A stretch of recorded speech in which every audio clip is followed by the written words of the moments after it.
Otoritas Jasa Keuangan mencatat kredit tumbuh 7,7% pada September tahun 2025, menjadi sebesar 8,162,8 triliun rupiah. Kepala Eksekutif Pengawas Perbankan, OJK, Dian Ediana Rey mengatakan, berdasarkan jenis penggunaan, kredit investasi mencatatkan pertumbuhan tertinggi, yaitu sebesar 15,18%. Diikuti oleh kredit konsumsi tumbuh 7,42%, sementara kredit modal kerja tumbuh 3,37% year on year. Jika ditinjau berdasarkan sektor ekonomi, penyaluran kredit ke beberapa sektor tercatat tumbuh tinggi secara tahunan mencapai double digit. Sektor pertambangan dan penggalian tercatat tumbuh 19,15%, dan sektor pengangkutan dan pergudangan tumbuh 19,32%.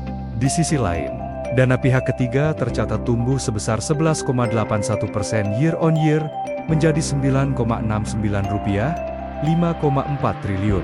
Penurunan BI rate juga diikuti oleh penurunan suku bunga perbankan. Sementara itu, jika dibandingkan tahun sebelumnya, rata suku bunga kredit rupiah tercatat turun 50 BPS untuk kredit investasi, dan turun 41 BPS untuk kredit modal kerja.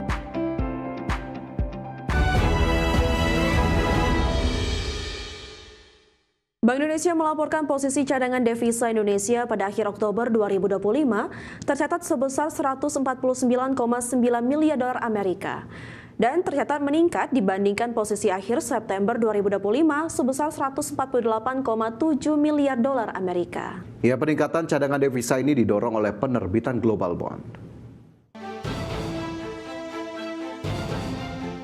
Posisi cadangan devisa Indonesia pada Oktober 2025 mengalami peningkatan bila dibandingkan bulan sebelumnya. Bank Indonesia mencatat posisi cadangan devisa Indonesia pada akhir Oktober 2025 sebesar 149,9 miliar dolar Amerika Serikat. Meningkat 1,2 miliar dolar Amerika dibandingkan dengan posisi akhir September 2025 sebesar 148,7 miliar dolar. Kenaikan posisi cadangan devisa tersebut antara lain bersumber dari penerbitan global bond pemerintah serta penerimaan pajak dan jasa. Di tengah kebijakan stabilisasi nilai tukar rupiah dalam menghadapi ketidakpastian pasar keuangan global yang masih tinggi. Direktur Eksekutif Departemen Komunikasi Bank Indonesia Ramdan Denny Prakoso menyatakan Bank Indonesia menilai cadangan devisa ini mampu mendukung ketahanan sektor eksternal serta menjaga stabilitas makroekonomi dan sistem keuangan. Bank Indonesia meyakini ketahanan sektor eksternal tetap kuat didukung oleh prospek ekspor yang tetap terjaga serta arus masuk penanaman modal asing yang diperkirakan terus berlanjut. Sejalan persepsi positif investor terhadap prospek perekonomian domestik dan imbal hasil investasi yang tetap menarik. Untuk itu Bank Indonesia terus mendukung peningkatan sinergi dengan pemerintah dalam memperkuat ketahanan eksternal guna menjaga stabilitas perekonomian untuk mendukung pertumbuhan ekonomi yang berkelanjutan. Dari Jakarta, Tim Liputan, IDEX Channel.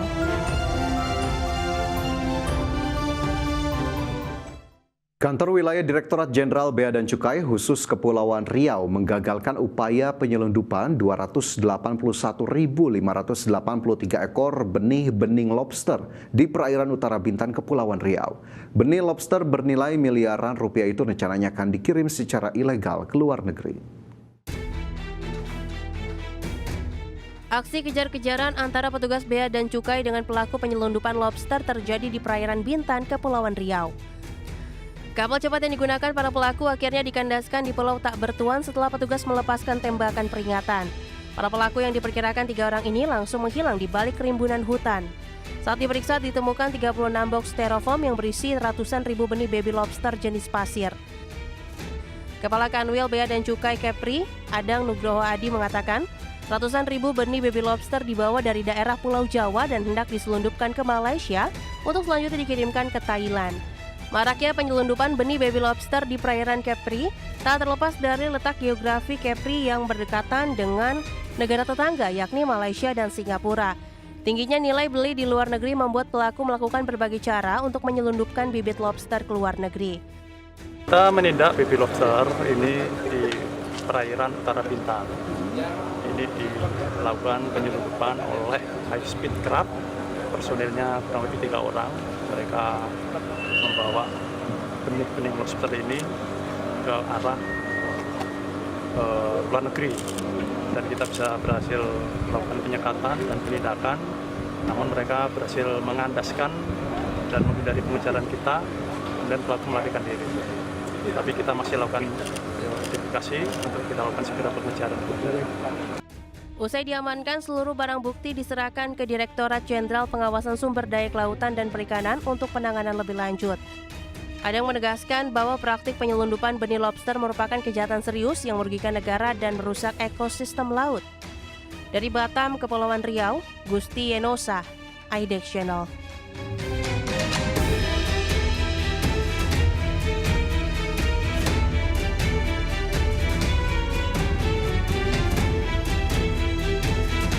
Pemirsa, Badan Pengelola Investasi Danantara sepakat menyalurkan anggaran sebesar 20 triliun rupiah kepada Kementerian Pertanian untuk membangun peternakan ayam pedaging dan petelur terintegrasi di seluruh Indonesia.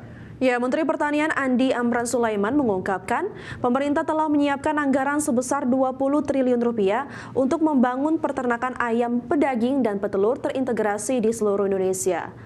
Amran mengungkapkan anggaran 20 triliun rupiah tersebut berasal dari Danantara, di mana pembangunan peternakan ayam terintegrasi tersebut ditujukan untuk memastikan kebutuhan daging ayam dan telur untuk program makan bergizi gratis agar terpenuhi.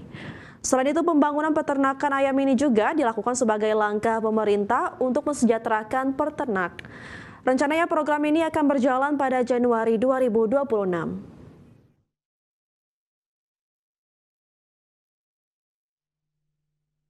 Pemerintah berencana mengembangkan budidaya perikanan darat di 500 kabupaten di seluruh Indonesia. Menteri Kelautan dan Perikanan Sakti Wahyu Trenggono mengungkapkan program budidaya perikanan di darat akan dilakukan secara bertahap dan ditargetkan rampung dalam 2 tahun ke depan. Tahun ini, pemerintah akan memulai pembangunan di 100 titik prioritas. Selain program budidaya perikanan, pemerintah juga menargetkan penyelesaian pembangunan 65 titik kampung nelayan merah putih pada tahun ini. Program tersebut diharapkan mampu mendorong pertumbuhan ekonomi di wilayah pesisir dan meningkatkan taraf hidup nelayan. Pembangunan budidaya di darat itu juga salah satu yang diminta oleh beliau untuk di 500 kabupaten. Budidaya apa itu? Budidaya perikanan. Targetnya sampai kapan itu Pak? Di 500 kabupaten? 2026 baru selesai. Tapi tahun ini dimulai kita ada Kita bergeser ke informasi lainnya. Pemirsa, Kementerian Kesehatan terus menggencarkan program cek kesehatan gratis bagi masyarakat. Ya, dari hasil pelaksanaan program CKG di berbagai daerah, Kementerian Kesehatan menemukan sejumlah temuan penting di setiap kelompok usia. Adapun pada bayi baru lahir, masalah kesehatan yang sering ditemukan adalah penyakit kuning dan berat badan lahir rendah. Wakil Menteri Kesehatan RI Dante Saxono Harbuwono mengungkapkan, program cek kesehatan gratis sejak dini sangat penting untuk mencegah penyakit kronis, serta menurunkan angka kematian akibat penyakit tidak menular. Dante mengungkapkan dari hasil pelaksanaan program CKG di berbagai daerah, Kementerian Kesehatan menemukan sejumlah temuan penting di setiap kelompok usia. Adapun pada bayi baru lahir, masalah kesehatan yang sering ditemukan adalah penyakit kuning dan berat badan lahir rendah. Pada anak sekolah, masalah utama adalah kesehatan gigi dan kurangnya aktivitas fisik yang dapat memicu obesitas. Sementara untuk kelompok usia dewasa, masalah yang dominan adalah obesitas, baik berdasarkan berat badan maupun lingkar perut. Sedangkan pada kelompok lanjut usia ditemukan masalah aktivitas fisik yang rendah, mobilitas terbatas, serta kesehatan gigi yang kurang. Beberapa temuan penting yang sudah didapatkan dari cek kesehatan gratis itu pada usia baru bayi lahir itu ke bilirubin yang tinggi atau bayinya kelihatan kuning, itu yang menonjol. Yang kedua itu karena berat badan lahir rendah, itu yang kedua. Pada usia dewasa juga begitu, pada usia dewasa juga aktivitas juga yang kurang, karena kita kebiasaan modernisasi ini kan naik Gojek, kemudian masalah transportasi yang membuat orang kurang aktivitas, itu menjadi masalah yang penting juga di usia dewasa. Kemudian obesitas itu 30% dari hasil pemeriksaan cek kesehatan gratis itu kira-kira menderita obesitas. Dante menambahkan program cek kesehatan gratis akan terus dilanjutkan untuk meningkatkan kesehatan masyarakat sejak usia dini dan mendeteksi penyakit sebelum menjadi lebih serius. Dari Jakarta, Dias Triawan, Koirudin, Tim Liputan IDX Channel.